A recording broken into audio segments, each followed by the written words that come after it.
Assalamualaikum warahmatullahi wabarakatuh.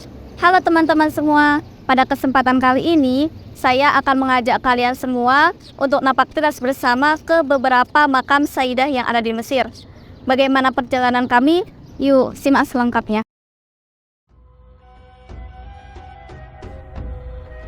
Makam pertama yang kami ziarahi adalah makam Sayyidah Nafisah.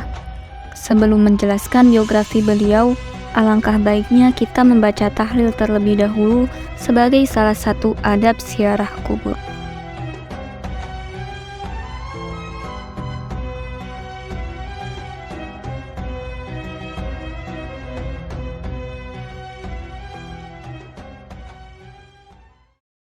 Sekarang saya sudah berada di depan Masjid Sayyidah Nafisah. Di dalamnya terdapat makam beliau. Beliau merupakan putri dari Imam Hasan Al-Anwar yang masih keturunan dengan Rasulullah SAW. Beliau lahir di kota Mekah pada tahun 145 Hijriah. Akan tetapi beliau hidup dan tinggal di kota Madinah. Di antara karomah beliau adalah ketika beliau sudah merasakan ajal mendekatinya. Beliau kemudian menggali kuburnya sendiri agar bertujuan senantiasa untuk mengingat Allah Subhanahu wa Ta'ala dan mengingat kematian.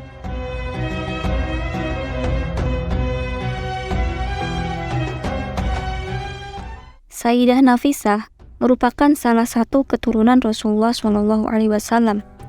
Beliau adalah putri dari Imam Hasan Al-Anwar bin Zaid Al-Ablaj bin Imam Hasan bin Imam Ali radhiyallahu an. Lahir di kota Mekah tahun 145 Hijriah. Akan tetapi beliau tinggal dan hidup di kota Madinah. Kemudian beliau bersama suaminya Ishaq Al-Mu'tasim bin Ja'far As-Shadiq hijrah ke Mesir pada tahun 193 Hijriah.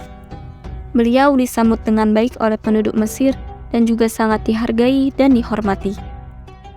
Beliau terkenal dengan sifat kezuhudannya dan dikenal dengan julukan Ummul Ulum. Suatu hari, suaminya mengajak beliau untuk kembali ke Madinah. Namun beliau menolak dan mengatakan, "Aku tidak bisa pergi ke Hijaz karena aku bermimpi bertemu Rasulullah dan beliau berkata, janganlah kamu pergi dari Mesir karena Allah Subhanahu wa Ta'ala akan mewafatkanmu di sana." Beliau wafat pada tahun 208 Hijriah dan dimakamkan di Kairo atau dikenal dengan kawasan Sayyidah Nafisah. Tepatnya di masjid beliau yaitu Masjid Sayyidah Nafisah yang dibangun dengan megah dan telah banyak dikunjungi oleh para peziarah.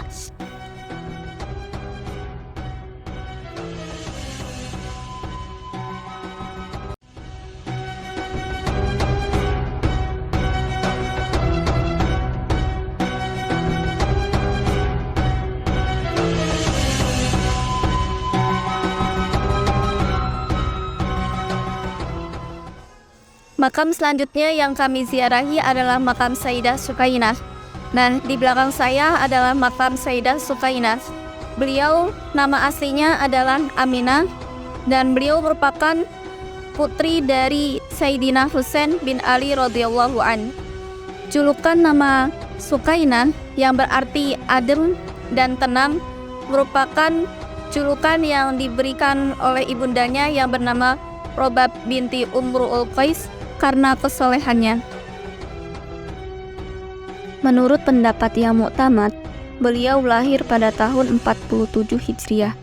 Beliau tumbuh dan dididik di keluarga Ahlul Bait yang membuatnya menjadi sosok wanita dengan kepribadian yang religius dan berakhlakul karimah. Beliau merupakan wanita yang zuhud dan rajin beribadah. Kehidupannya dipenuhi dengan keilmuan, kesusastraan, dan kegiatan sosial, sehingga beliau disebut dengan pemimpin para wanita pada masanya. Sayyidah Sukainah memiliki kemampuan sastra yang tinggi. Beliau lihai dalam mengubah syair. Pada masanya, beliau menjadi kritikus sastra bagi para sastrawan dan penyair. Sayyidah Sukainah menikah dengan Abdullah bin Hasan bin Ali radhiyallahu an, anak dari pamannya sendiri. Sayyidina Hasan radhiyallahu an yang terbunuh pada tragedi Karbala. Dan terdapat perbedaan pendapat mengenai riwayat pernikahan beliau setelah wafatnya suaminya, Abdullah. Makam beliau adalah rumah yang dulu beliau tempati ketika masih hidup. Makam Sayyidah Sukainah ini terletak di dekat makam Sayyidah Nafisah dan Sayyidah Ruqayyah yang terletak di Hagia Khalifah, Kairo.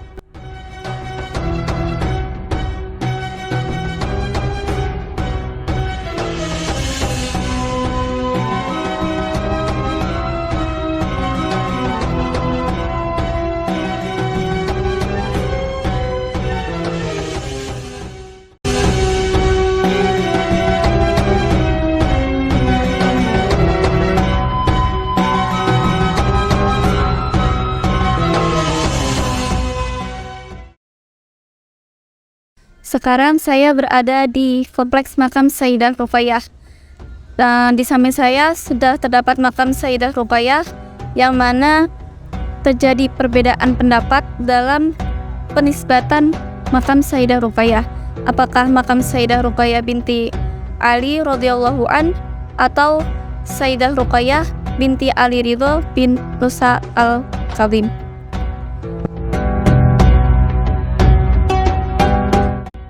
Kebanyakan orang mengira bahwa makam ini adalah makam Sayyidah Ruqayyah binti Ali radhiyallahu an, yaitu saudaranya Sayyidah Zainab dan Sayyidina Husain. Padahal dikatakan bahwa beliau dimakamkan di Damaskus. Nama Ruqayyah sendiri diambil dari lafadz at-taraqi atau lafadz Ruqayyah merupakan bentuk tazkir dari lafadz ruqyah yang bermakna doa dan memohon kepada Allah. Nah, makam beliau ini diperbaharui oleh Sayyidah Alam al-Amiriyah, istri dari Khalifah al-Musta'ini billah al-Fatimi pada tahun 527 Hijriah. Kemudian diperbaharui oleh Abdurrahman Katkhoda. Dan tidak ada yang tersisa sedikit pun dari bangunan pada masa Fatimiyah, kecuali hanya tersisa aula besar. Dan bangunan yang lainnya itu masih baru. Di sini juga tidak ada kubah selain kubahnya Sayyidah Ruqayyah saja. Di samping makam Sayyidah Ruqayyah juga terdapat makam Sayyidah Atikah binti Zaid bin Amr bin Nufail, istri dari Sayyidina Muhammad bin Abi Bakar As-Shadiq. Kebanyakan orang mengira bahwa beliau adalah Atikah bibinya Rasulullah SAW. Padahal tidak demikian. Selain itu, juga terdapat makamnya Sayyid Ali Al-Ja'fari As-Sufi, seseorang yang soleh, bertakwa, dan suci hatinya. Beliau merupakan keturunan dari Ja'far At-Thayyar, saudara Ali bin Abi Thalib.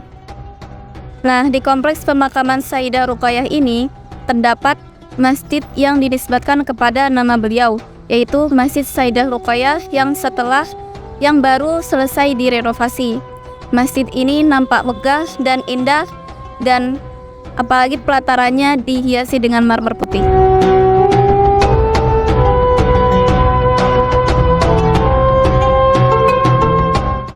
Cukup sekian napak kilas kali ini. Semoga teman-teman dapat mengambil manfaat dan ibroh dari beliau-beliau. Sampai jumpa di napak kilas berikutnya. Tetap stay tune di channel YouTube Ika Maruram. Wassalamualaikum warahmatullahi wabarakatuh.